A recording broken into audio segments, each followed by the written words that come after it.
We want to catch the best stocks, and you should be early here because a lot of people from Bulgaria it's coming for shopping. I'm looking for jacket, some sports shoes and clothes, and food.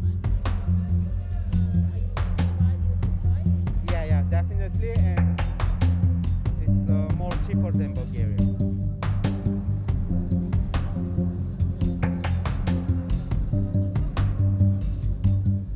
1 kilo alacağı yerde yarım kiloya düştü. Yani 1 kilo alacağı yerde yarım kiloya düştü.